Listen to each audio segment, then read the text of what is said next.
Hi everybody, Bennett Fitch here with Norrie Corporation. I'm here with Lisa Williams with Amatec Spectra Scientific. Hi there. So today I want to talk a little bit about predictive maintenance and how it may lack a little bit of precision in what we're getting out of our data, specifically with oil analysis. That's what Amatec Spectra really does well. So to get us started, you mind sharing us a little bit about what to expect here? Yeah, I think we're in kind of a new realm of oil analysis with what we're going to talk about today. And what we've really been looking at in the past is how we've been very good at establishing trends, for the past 5, 10, 20 oil samples. We've looked at the trend, but and been able to predict the future in a way that, okay, this might happen at some point, based on an iron level being high or an acid number changing quite rapidly. But we've never been at the point where we've said, based on the information that we have available to us now and all of the mathematical models that we have kind of backing us up now with AI, we haven't ever been able to forecast when exactly do we have to take another oil sample and when exactly is that oil going to fail. And that's kind of this new realm of oil analysis that we're walking into now. Well, for those of you listening and familiar with maybe some of Amatec Spectra Scientific's products, there's software as well, TruVu360. Yes. There's something called Fluid IQ that we're going to be seeing pretty soon here related to all this. That's right. So let's jump into that with some questions. Sure. So here's a question, how does forecasting models differ from, let's say, traditional oil analysis methods in predicting, let's say, an optimal oil change interval? Right. So to date, you and I have looked at dozens of oil analysis reports, if not hundreds, and we're always kind of looking back. Not kind of, we are. Yeah. We're looking back. We're taking that sample, we're getting that information, that data that is generated from that sample has already happened. And we're looking at trends and we're looking for things that have deviated from that trend so that we can take action and really try to predict when that piece of equipment is going to fail. Typically, we're calling that more of a diagnostic. So with this new technology and the AI component and just the mathematical models that are available for us now that weren't even available for us 5, 10 years ago, we're really able to aggregate all of that data, not just from a company standpoint or a location or a site, but from a cloud-based standpoint of all different kinds of data, and be able to predict and forecast when that oil needs to be sampled and then when that oil is going to need to be changed. So you say maybe we'll be putting the word predict in predictive maintenance. And we've used that word. I know. We've used that word my entire career. And I feel like we're there. And we're actually there, and we're utilizing AI to actually predict. That's great. Training data is tricky. I know that firsthand, and just putting it into practice manually can be tough. So what are some of the main challenges, let's say a maintenance technician or someone working with this data may face today when trying to forecast oil drain intervals and plan for overhauls using oil analysis data? It's a real challenge, and the reasons being is there's not a lot of standardization around this topic.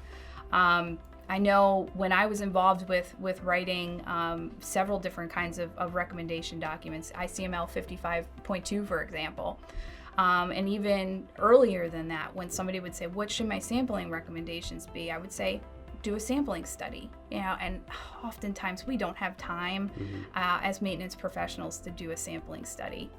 I'm sure people have done it, and it can be done, but now we're kind of moving into this realm of, if we can't do a sampling study, just put it as quarterly, and we'll start there. And there's safety in that, but also the risk of that is we could be oversampling.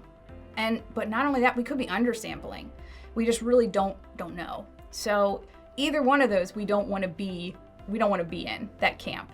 So what TruVu360 Fluid IQ is doing, it's saying, okay, this is when you actually have to take your next sample, whether that be time or whether that be distance. Utilizing data from the past, utilizing those mathematical models and behavior, we can actually pinpoint when that sample needs to be taken and then when that oil's going to fail.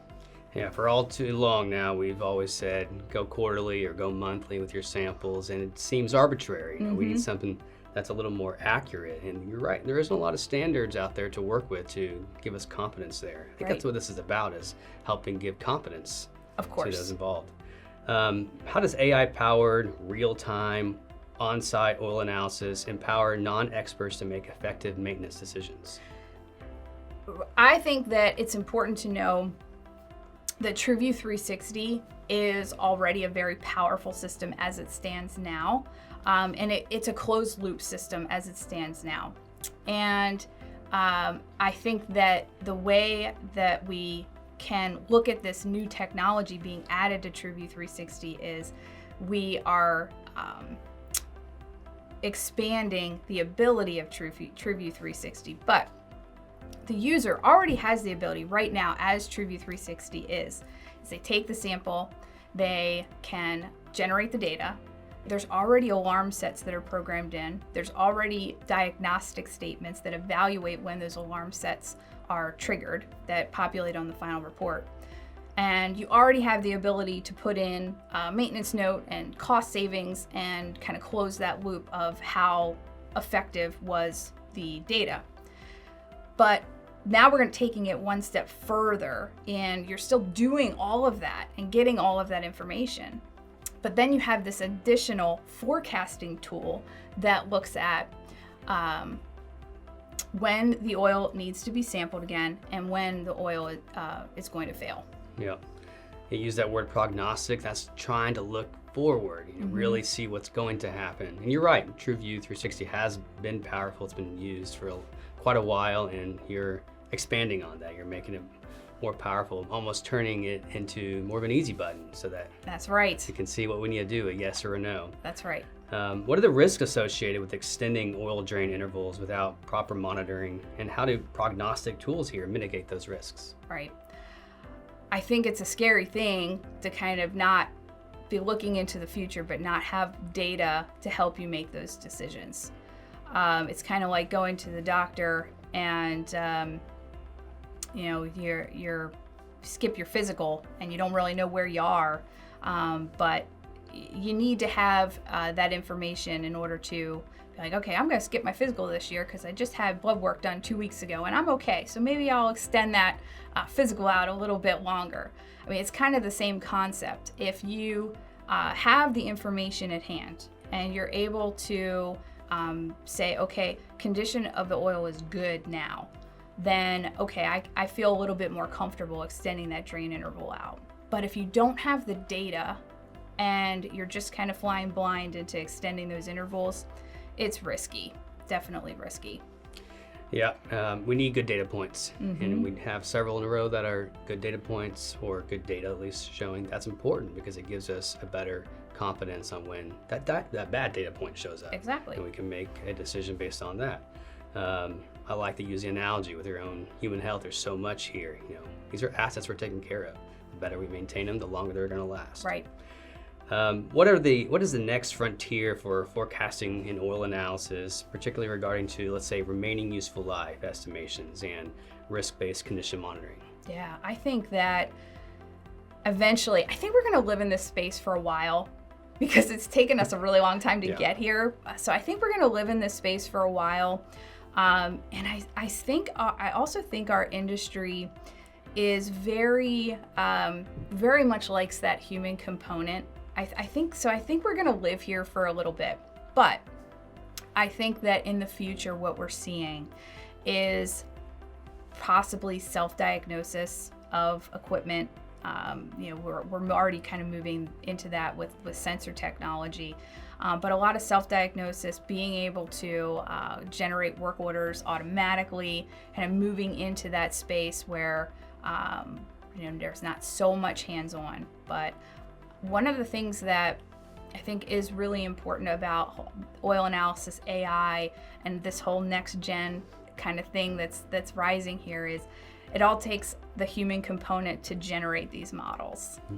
So it's still, we're we're looking at data points piece by piece and saying this makes sense, that doesn't make sense, and it still requires some human eye to be like that's not making sense, so we need to backtrack. So I think there's still a component of that where we're going to live here for a little bit longer. I agree. I don't think we want to blindly trust a algorithm or any technology, including AI, until we feel that it can communicate to us why it's a practical decision to be made. Yeah, so this model has been beta tested on a few of our customers, a few of our larger customers that are utilizing our software.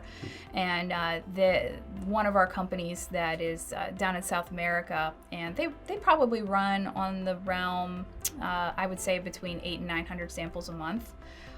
One of our very, I would say, super users, very educated about oil analysis and the benefits of it.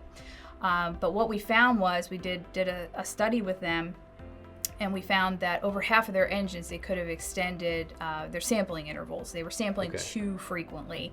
And just kind of putting those numbers in and realizing, even if you estimate that an oil sample is costing you in time and labor and in actually taking the sample and running it $60, that it adds up. Absolutely. And so I always like to say to customers when they're justifying their programs, like, these are the numbers that matter. Like, at the end of the day, when you're going up and having to report to upper management to justify your program, to say you've met your KPIs, these are the numbers that matter. And being able to say with confidence, with data, that we were able to either extend oil drains or minimize the numbers of samples that we were taking, I feel like these are the things that management smiles about. Yeah, absolutely. We're using the tools the right way to help us build confidence. I think to sum all this up, that's what this is about, is having confidence in our data so we can make the right decisions. Using data the way it should be used to give us a prediction of what's coming up ahead. We are truly at that point, truly predictive maintenance, and it's neat. It's really neat to see. So it comes down to just making smarter decisions before the problems ever really happen. Exactly. So if you're interested in learning more, definitely check out TruVu360 Fluid IQ in the link below. Thank you again for this great conversation, Lisa. Thank you.